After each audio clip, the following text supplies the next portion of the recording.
आरोप लगा रही है कि भारत जोड़ो यात्रा नहीं, भारत तोड़ो यात्रा, तो आप उस पर क्या कहना चाहते हैं?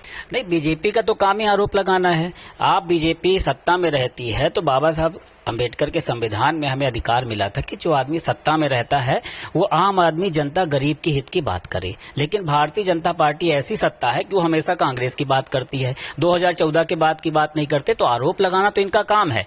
ये आरोप अपना बताएं ना, जब इनको सत्ता में जनता ने चुना है अगर इनको, तो इसलिए नहीं चुना है कि कांग्रेस के ऊपर आरोप लगाएं, इसलिए चुना है कि अपने काम बताएं। 2014 के बाद माननीय नरेंद्र मोदी जितना झूठ का पुलिंदा इस देश और प्रदेश से बोल के आए थे, आज उनके पास बताने के लिए कुछ है नहीं। बताएं कि 2014 में मोदी जी ने क्या क्या बोला था। 100 दिन में काला धन की बात आई थी, 2 करोड़ रोजगार की बात आई थी, अनेकों झूठ का पुलिंदा लेके आज वो बताने के लिए कुछ है इनके पास। तो अब चुनाव में क्या करे, तो नए नए सफूके लेके जाते, तो यात्रा को बता रहे। मैं कहता हूं कोई भी अगर किसी भी व्यक्ति में अगर चेतना है, अगर कोई गरीब को राहुल गांधी गले लगा रहा है, किसी विकलांग को गले लगा रहा है, किसी बूढ़ी मां को गले लगा रहा है, तो कैसे भारत तोड़ना है हमें नहीं समझ में आता। हम तो जानते हैं कि अगर किसी आप गरीब जरूरतमंद को, जो पीड़ित है, दुखी, उसको गले लगा रहे हैं, तो भारत जोड़ने का ही काम होता, ना कि तोड़ने का काम है। भाजपा कहने वाली वो कहती रहेगी।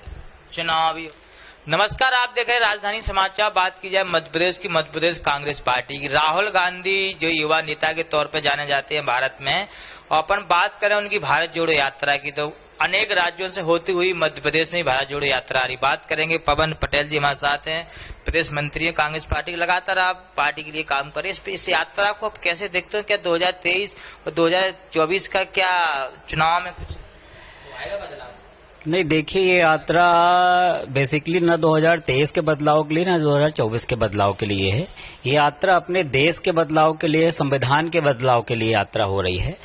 जिस तरह इतिहास गवाह है कि महात्मा गांधी जी ने अहिंसा के मार्ग में चलकर जिस तरह अंग्रेजों से इस देश को आजाद कराया था, आज ये भारतीय जनता पार्टी के लोग उसी तरह के हालात इस देश और प्रदेश में पैदा कर दिए हैं। आम आदमी सुरक्षित महसूस नहीं कर रहा, बेरोजगार आत्महत्या कर रहा, किसान आत्महत्या कर रहा।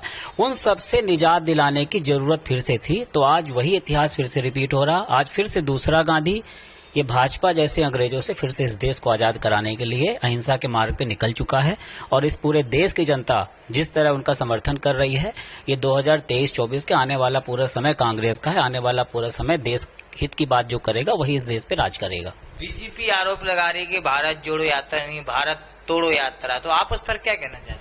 नहीं, बीजेपी का तो काम ही आरोप लगाना है। आप बीजेपी सत्ता में रहती है तो बाबा साहब अंबेडकर के संविधान में हमें अधिकार मिला था कि जो आदमी सत्ता में रहता है वो आम आदमी, जनता, गरीब के हित की बात करे। लेकिन भारतीय जनता पार्टी ऐसी सत्ता है कि वो हमेशा कांग्रेस की बात करती है, 2014 के बाद की बात नहीं करते। तो आरोप लगाना तो इनका काम है।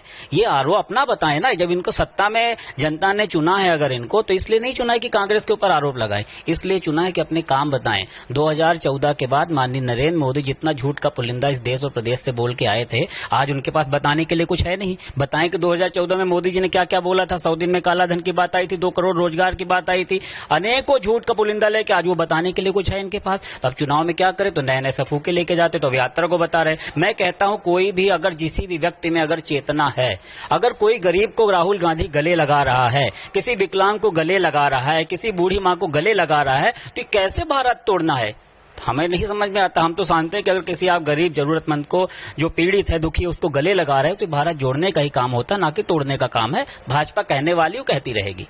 चुनाव भी हो गए, नया अध्यक्ष भी आपके सामने है, भारत जोड़ो यात्रा भी है, 2 जगह से बदलाव।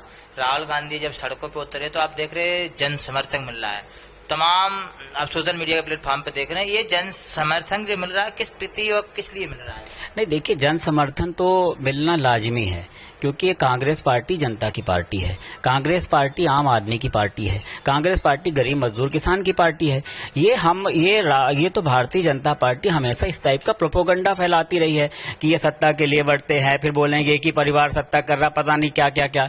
जबकि इतिहास गवाह है कि जिस दिन चाहते उस दिन सोनिया गांधी प्रधानमंत्री बन जाते, जिस दिन चाहते उस दिन राहुल गांधी प्रधानमंत्री बन जाते। हमारी प्रायोरिटी सत्ता नहीं है, हमारी प्रायोरिटी बाबा साहब संविधान के अनुसार चलते हुए इस देश और प्रदेश की आम जनता, गरीब की मदद करना, उसकी लड़ाई लड़ना है और हम उसी दिशा में काम कर रहे हैं। सत्ता हमें मिले या ना मिले, लेकिन हम बाबा साहब के संविधान पे ऊपर हमें विश्वास है और उसी संविधान को आगे करते हुए राहुल गांधी जी आम जनता की आवाज उठाने इस देश में निकल चुके हैं। और इस देश का हर व्यक्ति जिसमें चेतना है, जिसमें देश हित का चाहता है, जिसमें देश हित की भावना से ओतप्रोत है, वो बिना किसी छल कपट के, बिना किसी शर्त के राहुल गांधी जी के साथ में आ रहा है, कांग्रेस पार्टी के साथ में आ रहा है। हमारे साथ कांग्रेस पार्टी के बड़े नेता थे, लगातार मेहनत कर रहे हैं पार्टी में। और कांग्रेस पार्टी देखना होगा राहुल गांधी की आता है मध्य प्रदेश में आती, किस प्रकार से स्वागत और किस प्रकार से जनता उनके साथ जुड़ती है। राजधानी समाचार की रिपोर्ट, भोपाल कांग्रेस कार्यालय। Subscribe now and press the bell icon. Never miss an update.